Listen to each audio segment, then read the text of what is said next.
Saudara-saudaraku yang kekasih di dalam Tuhan kita Yesus Kristus. Selamat hari Sabat. Saya sampaikan kepada saudara-saudara semua, umat-umat Tuhan di Jemaat Redlands Indonesian Seventh-day Adventist Fellowship yang saat ini ada di rumah masing-masing bersama seluruh pemirsa dimanapun Anda berada. Saudara-saudaraku, kita patut bersyukur kepada Tuhan sebab Ia selalu memberikan pada kita kesempatan untuk beribadah kepadanya dan mendengarkan firman-Nya pada saat pandemi global seperti yang kita alami sekarang ini. Saudaraku, Sabat ini 29 Agustus 2020 kita akan mempelajari pelajaran sekolah Sabat yang berjudul Mengembangkan Sikap yang Memenangkan. Untuk memulaikan pembahasan ini, mari kita berdoa. Ya Bapa Allah kami di sorga, kami mohon Tuhan hadir bersama-sama kami, memberikan kepada kami roh kudus-Mu ke dalam pikiran dan hati kami, supaya apabila kami akan mendengarkan firman Tuhan ini, kami dapat dituntun agar kami setia di dalam melakukan pekerjaan Tuhan dan mengembangkan sifat-sifat yang baik untuk memenangkan jiwa-jiwa bagi kerajaan-Mu. Inilah doa kami ya Tuhan di dalam nama Yesus Kristus yang adalah juru selamat kami. Amin. Saudara-saudaraku yang kekasih, pelajaran sekolah Sabat yang 9 triwulan ketiga ini pada Sabat tanggal 29 Agustus 2020 kita akan mempelajari bagaimana kita mengembangkan sikap yang memenangkan jiwa-jiwa untuk kerajaan Allah.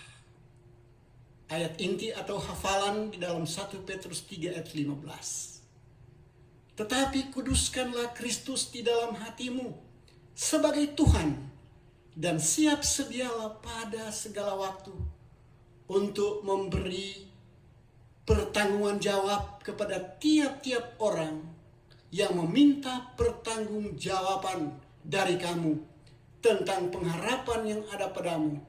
Tetapi haruslah dengan lemah lembut dan hormat. Jadi pertama saudaraku, kita harus kuduskan Kristus di dalam hati kita. Artinya kita sudah menerima Yesus sebagai juru selamat kita. Dan kemudian oleh kuasa Roh Kudus kita berharap dan percaya. Apabila seseorang bertanya kepada kita tentang pengharapan yang kita sudah miliki di dalam Tuhan, maka kita dapat memberikan jawaban. Tetapi disebutkan di sini, haruslah dengan lemah lembut dan hormat. Inilah caranya kita bersikap untuk memenangkan orang lain bagi Yesus Kristus. Saudaraku, semakin kita mempelajari kehidupan dan karakter Kristus, maka kita akan semakin mengagumi akan kasih sayang dan rahmat-Nya yang besar untuk menyelamatkan umat manusia. Rahmat-Nya semakin meluas bahkan kepada orang-orang berdosa yang paling jahat sekalipun. Pengampunannya jauh lebih dalam daripada kedalaman dosa mereka. Kasih-Nya tidak mengenal batas. Kasih-Nya yang luar biasa. Tidak ada batasnya. Kalau begitu saudaraku, mari kita melihat cerita antara Yesus dan wanita Samaria. Bagaimana interaksi Yesus dengan wanita Samaria ini? Waktu itu, wanita itu mengakui dosanya. Dan pada saat itu dia menerima Yesus sebagai juru selamatnya.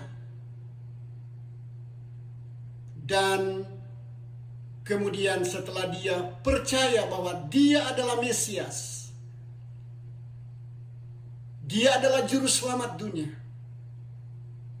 dia segera dengan spontan dia meninggalkan sumur itu.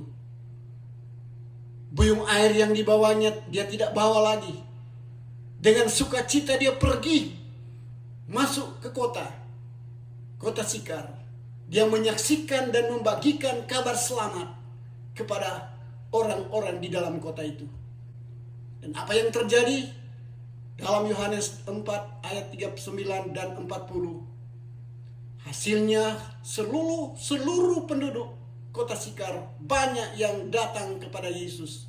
Mereka bertobat dan mereka datang langsung menemui Yesus.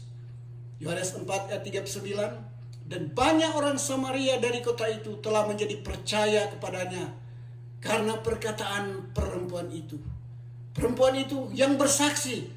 Ini kesaksiannya sangat sederhana. Perempuan katakan, dia atau Yesus mengatakan kepadaku segala sesuatu yang telah kuperbuat. Yohanes 4 ayat 40. Ketika orang-orang Samaria itu sampai kepada Yesus, mereka meminta kepadanya supaya ia tinggal pada mereka. Dan ia pun tinggal di situ 2 hari lamanya. Jadi mereka sangat tertarik dengan Yesus melalui perempuan ini yang telah digerakkan oleh Roh Kudus, yang telah menjadi saksi, yang menjadi misionaris pertama memasuki kota itu. Dan banyak yang percaya kepada Yesus. Saudara-saudaraku, apa hasil akhir dari pelayanan Yesus di Samaria? Banyak orang yang bertobat di Samaria.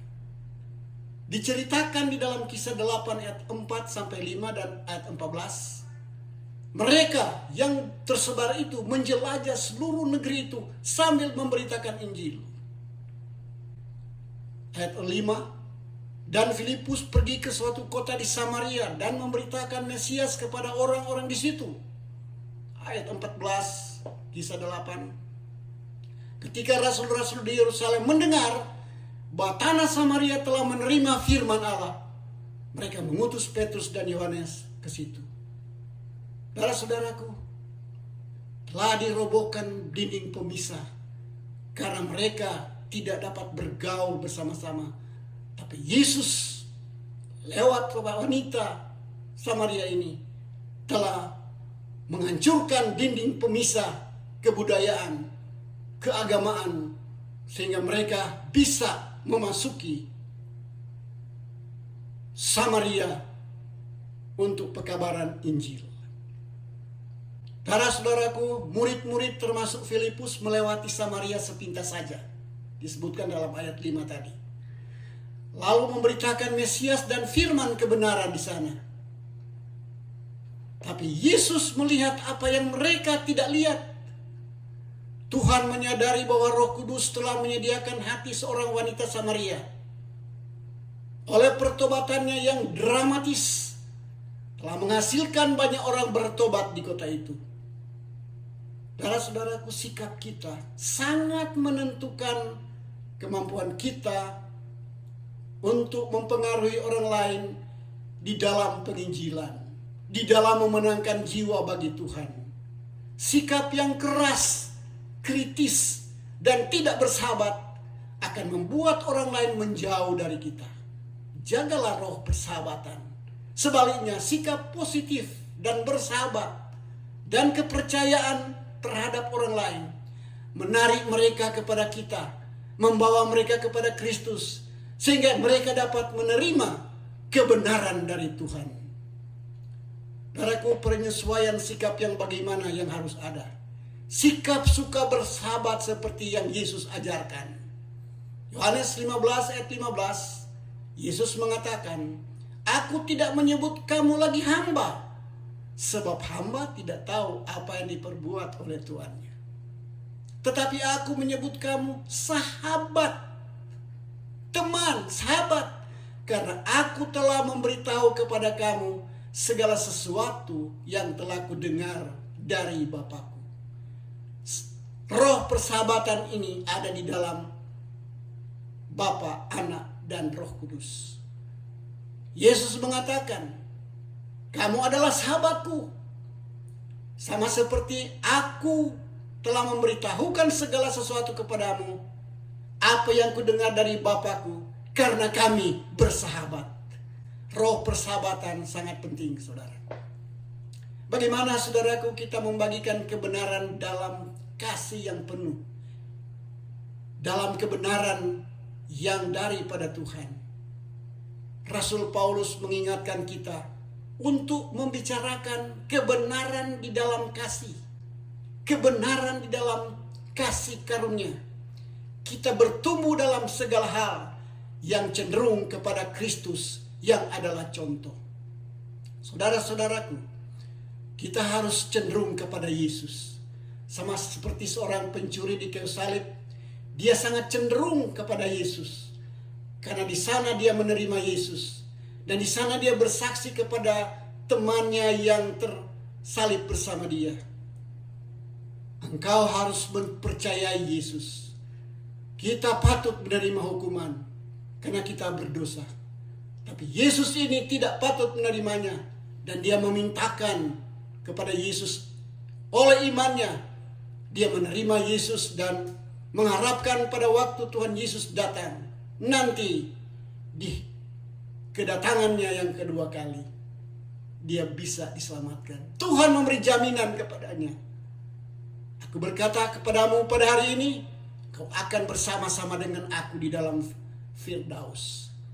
Saudara-saudaraku, pencuri ini dia dapat bersaksi.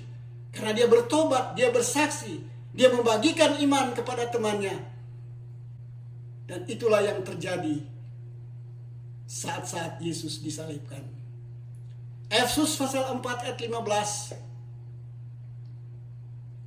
Inspirasi ini disebutkan oleh Rasul Paulus. Tetapi dengan teguh berpegang pada kebenaran di dalam kasih, kita bertumbuh di dalam segala hal ke arah Dia, Kristus yang adalah kepala.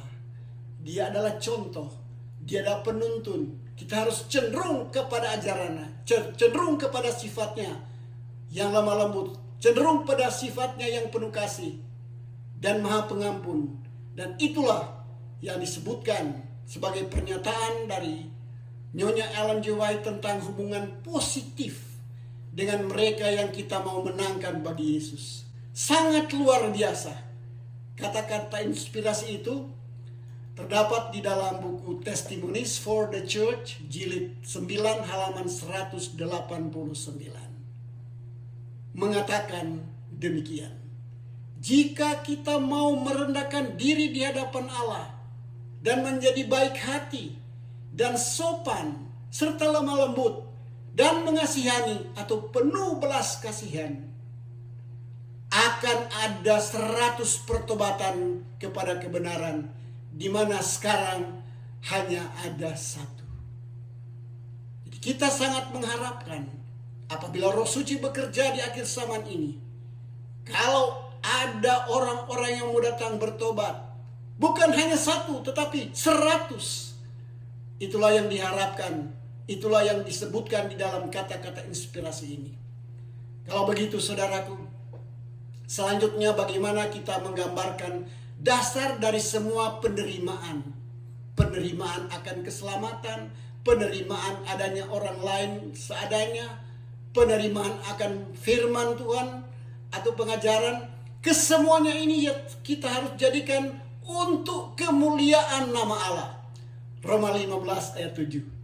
Sebab itu terimalah satu akan yang lain, sama seperti Kristus juga telah menerima kita. Jadi kalau Kristus telah menerima kita, kita menerima juga orang lain dengan segala keterbatasan mereka. Dan kita memberikan contoh, kita tunjukkan kasih sayang. Dan semuanya itu, penerimaan itu adalah untuk kemuliaan nama Tuhan. Luar biasa firman Tuhan, saudara-saudaraku. Luar biasa Yesus Kristus. Dan apakah menjadi inti dari sikap menerima ini? Intinya ada dua disebutkan di sini. Pertama, penuh kasih mesra, dan yang kedua saling mengampuni karena Dia telah mengampuni kita. Efesus pasal 4 ayat 32. Tetapi hendaklah kamu ramah seorang terhadap yang lain. Ramah, penuh kasih mesra, dan saling mengampuni. Penuh kasih mesra dan saling mengampuni. Mengapa? Sebagaimana Allah di dalam Kristus telah mengampuni kamu. Kita telah diberikan pengampunan total. Dia telah mati di kayu salib menebus dosa kita. Dan pengampunan diberikan kepada kita. Bagi siapa yang mau datang kepada Tuhan menerima Dia, pasti diberikan pengampunan. Inilah penerimaan yang tulus untuk orang lain. Artinya yaitu kita menerima mereka apa adanya. Dengan semua kebiasaan berdosa mereka. Untuk kita tuntun mereka kepada Yesus dengan pertolongan Rohul Kudus. Agar citra Allah boleh dimiliki mereka yang sungguh-sungguh mau datang kepadanya. Oh saudara-saudaraku yang kekasih. Bagaimana kita membagikan kebenaran dengan penuh kasih. Penuh kasih mesra. Bagaimana kita membagikan kebenaran? Karena kasih selalu mencari yang terbaik untuk menerima orang lain. Tidak ada konflik antara kasih dan kebenaran. Dan Yesus selalu menyajikan kebenaran dengan baik dan tegas. Tapi dengan penuh kelemah lembutan dan kerendahan hati. Dengarkanlah, inilah kata-kata Yesus sendiri. Yohanes 14 ayat 6. Akulah jalan dan kebenaran dan hidup. Tidak ada seorang pun yang datang kepada Bapa kalau tidak melalui aku. Akulah, melalui akulah. Hanya akulah jalan dan kebenaran dan hidup. Dan melalui aku, engkau dibawa kepada kerajaan Allah, kepada Bapa di surga. Baik sekarang ini, dan pada waktu Dia datang menyambut kita, membawa kepada Bapa di surga, Bapa kita yang semawi, yang penuh kasih. Saudara-saudaraku, pernyataan akulah, melalui akulah, sama terjadinya seperti Musa memikir-mikirkan, merenung-renungkan, sebenarnya siapakah Allah yang menjadi penuntun kita? Siapakah Allah yang ajaib? Mereka percaya Allah yang mereka sembah adalah Allah Abraham, Ishak dan Yakub. Tapi siapakah Dia? Saudara-saudaraku, Keluaran 3 ayat 14. Sudah perhatikan apa yang terjadi, apa yang difirmankan Allah kepada Musa. Firman Allah kepada Musa, aku adalah aku.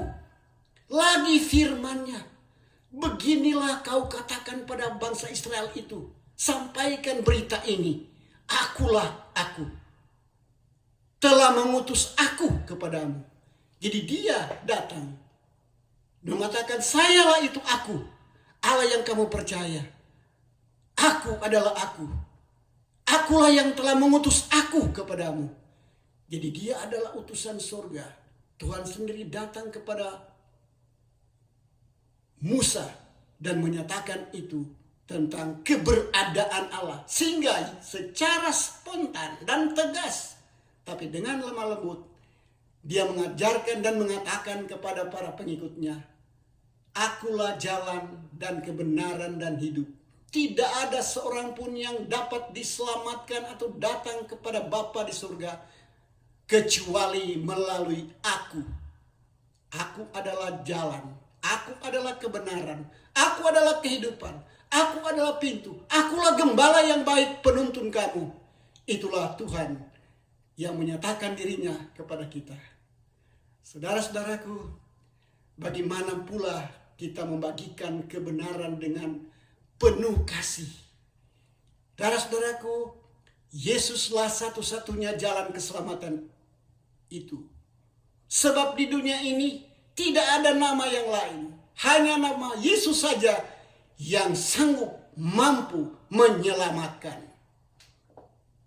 Kisah 4 ayat 12. Inspirasi ini berbunyi demikian.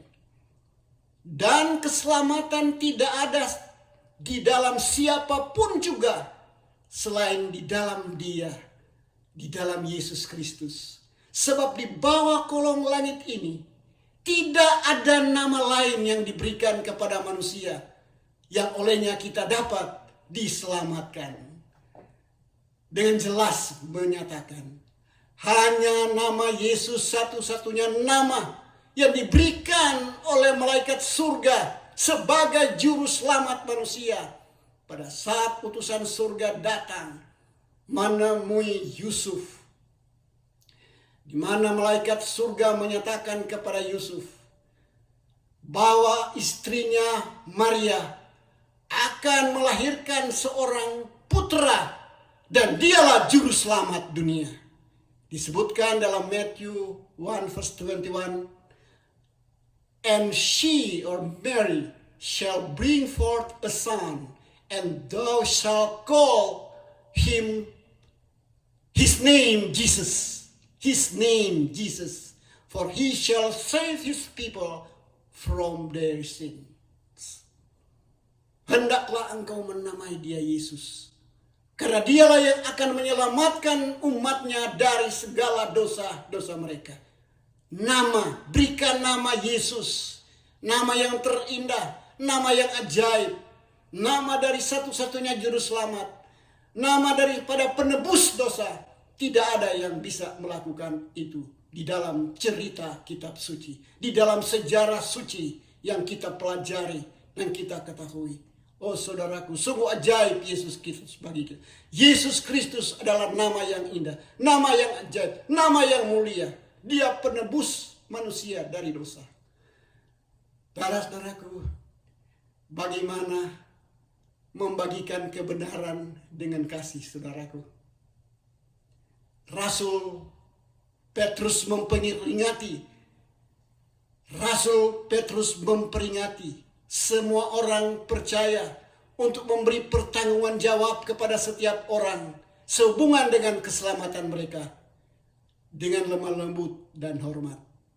1 Petrus 3:15, kata-kata inspirasi ini mengatakan demikian.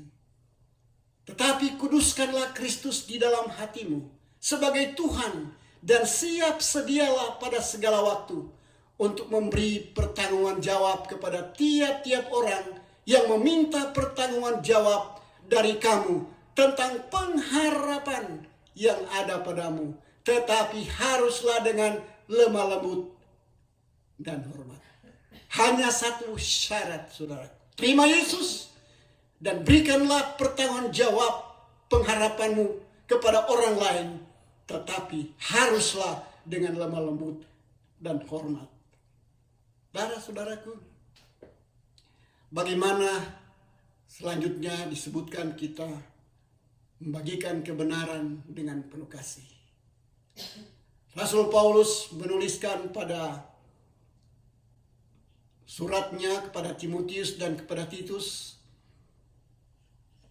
dia menasihati anak didiknya Timotius juga Titus untuk membagikan firman dengan penuh kesabaran dan pengajaran. Jadi dengan kesabaran kita menyampaikan doktrin.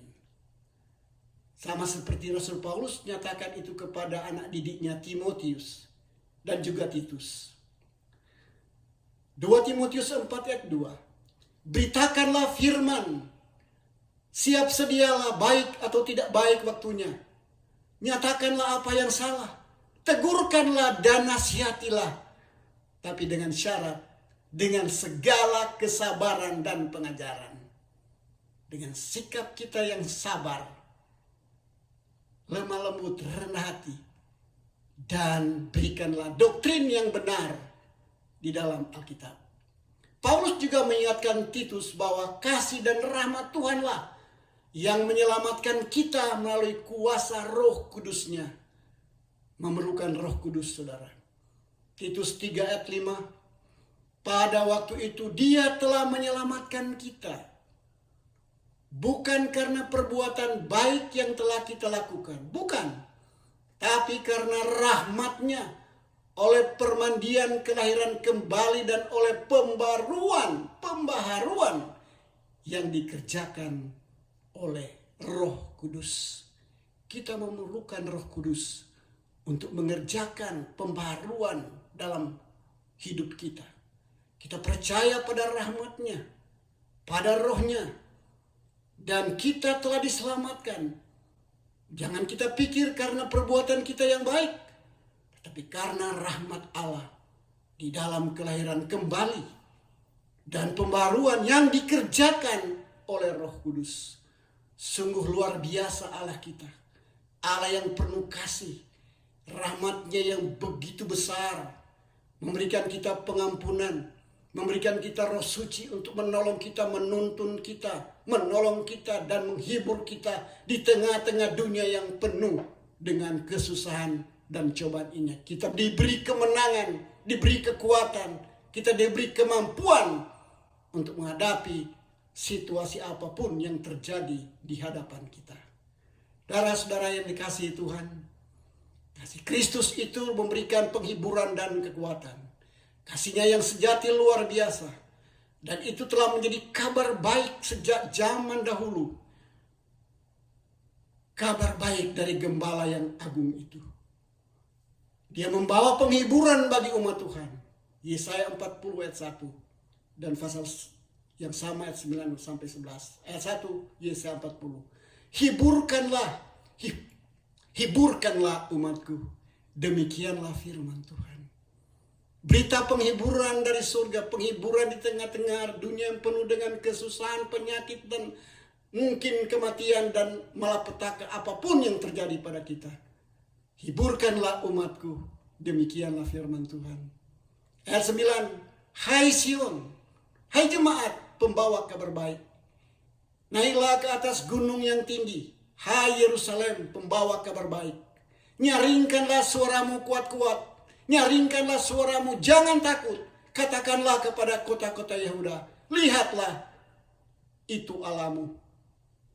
Kabaran ini dinyatakan pada waktu Yesus belum datang kali pertama. Tapi saat ini kita dibawa kepada pekabaran yang sama ini. Lihatlah, itu Allahmu. Yesus akan datang kali kedua.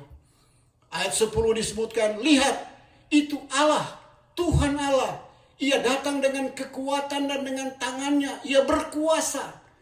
Lihat mereka yang menjadi upah jerih payahnya. Ada jiwa-jiwa, ada bersama-sama dengan dia. Dan mereka yang diperolehnya berjalan di hadapannya. Kita akan berjalan di depan Tuhan menuju kota Yerusalem baru, di mana kita akan menerima suatu perubahan, suatu kehidupan yang abadi yang akan kita alami. Bukan hanya sejumlah waktu yang ditentukan, tetapi sampai kekal untuk selama-lamanya. Ayat 11. Seperti seorang gembala, ia menggembalakan kawanan ternaknya. Yesus Kristus Gembala Agung, dia menggembalakan kawanan ternaknya, yaitu umat-umat Allah, dan menghimpunkannya dengan tangannya. Dia sekarang sedang menghimpunkan umat-umat Tuhan di akhir zaman. Anak-anak domba di pangkunya, induk-induk domba dituntunnya dengan hati-hati. Kita dalam penuntunan Tuhan saat ini. Menjelang kedatangan yang kedua kali.